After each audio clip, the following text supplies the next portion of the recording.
meron pa tayong dapat bantayan sa taas ng tubig sa Marikina River ngayong umagang ito. Mark, good morning!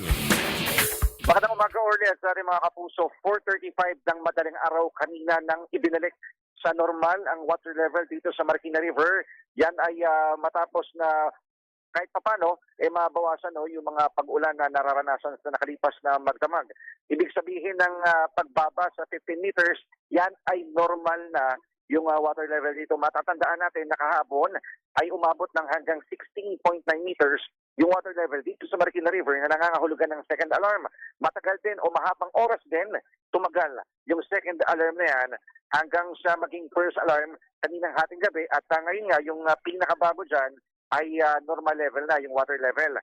Ngayon man sa kabila niyan, Orly, ay binabantayan pa rin ito ng mahigpit ng Marikina Rescue 161.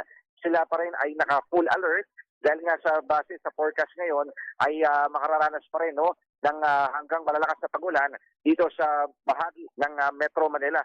Kaya naman yung kanilang mga bangka at iba pang mga emergency responder ay nakaantabay sakaling kakailanganin.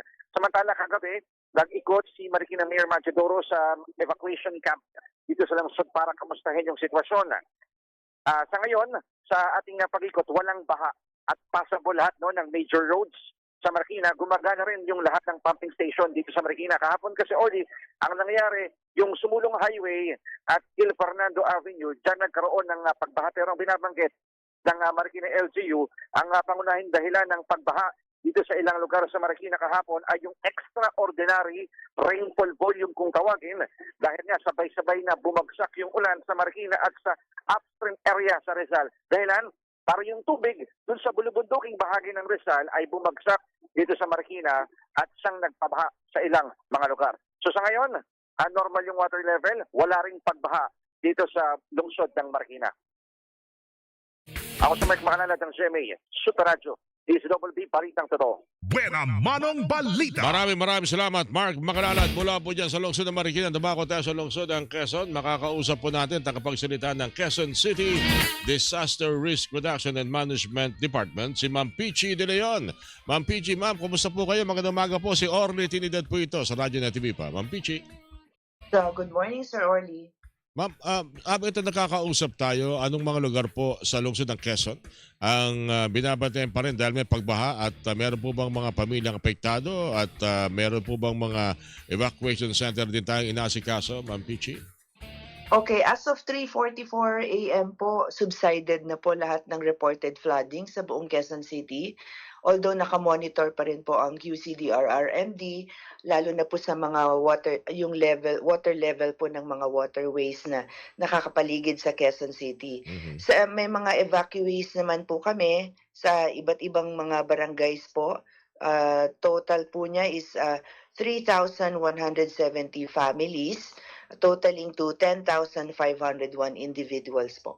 Wala namang kinakailangang dalhin sa ospital o sugatan at sana naman po wala kung meron mang casualty so far, Ma'am Pichi? Wala po kaming casualties kasi nag-conduct po kami ng preemptive evacuation.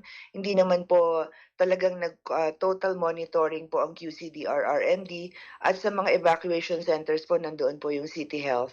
Ma'am, itong nakikita namin mga video sa Radyo na TV pa, alam natin yung iba rito, kanina yung una sa scout area na meron talagang biglang pagtaas ng tubig po dyan kasi may mga catch basin area.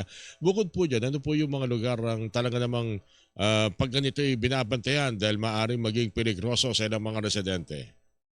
Yun po yung mga vulnerable talaga sa baha at flood-prone communities like Barangay Siena po, Rojas, Tatalon, Santo Domingo, Doña Imelda, Masambong po, Damayan, Damayang Lagi. Yan po yung mga binabantayan po talaga kasi pag malakas ang pagbuhos ng ulan. Yung Rojas District, naalala ko, minsan talagang lagpas tao yan eh. Makikita mo nga yung basketball yes. court, di ba, Ma'am Pichi? Hindi Opo. nakita ang ring. So, biruin mo kung ilang talampakan ng taas doon na numabot ang baha. Ano pong antas ng tubig na itala po dyan din na nakalipas na mga araw dahil sa habagat? Kahapon po, meron pong above head, mga 5 feet and above head po na mga areas. Meron din pong chest deep at waist deep at knee deep po.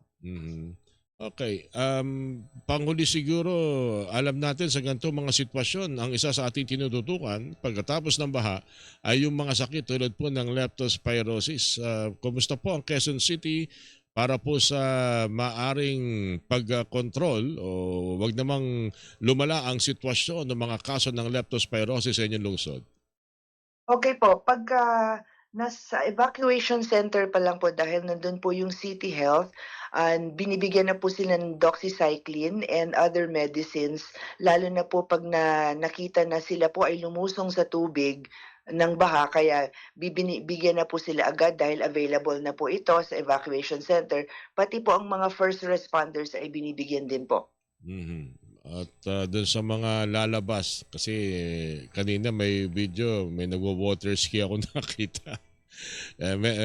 Alam natin na nai-enjoy siguro ninyo yan, pero ingat lang ho dahil iba ho yung baha, iba ho yung maaring dulot yan sa atin, lalo na kung may mga sensitibo at may mga sugat sa katawan. Ma'am Pichi, ano po? Opo, hindi naman po kami nagkukulang sa pagpapaalala. Kasama po 'yun sa pag-evacuation namin na pinapaalalahanan sila na bawal pong maglangoy, maglaro at kung ano-ano pang swimming na gagawin sa mga tubig baha po. Alright. Ma'am Pichi, maraming salamat sa mga detalye at sana hindi na ho lumala pa kasi ito, ba nagkakausap tayo, ang babala ng NDRRMC, orange rainfall warning Yes po. sa Metro Manila. Parang Ma'am Pichi. katulad din po kahapon kaya continuous lang po ang monitoring. Maraming salamat. Makikibalita ulit kami sa inyo, Ma'am Pichi. Thank you so much. Salamat po. Thank you po, Sir Orly. Ang spokesperson ng Quezon City Disaster Risk Reduction and Management Department, Ma'am Pichi De Leon, ang inyo pong napakinggan.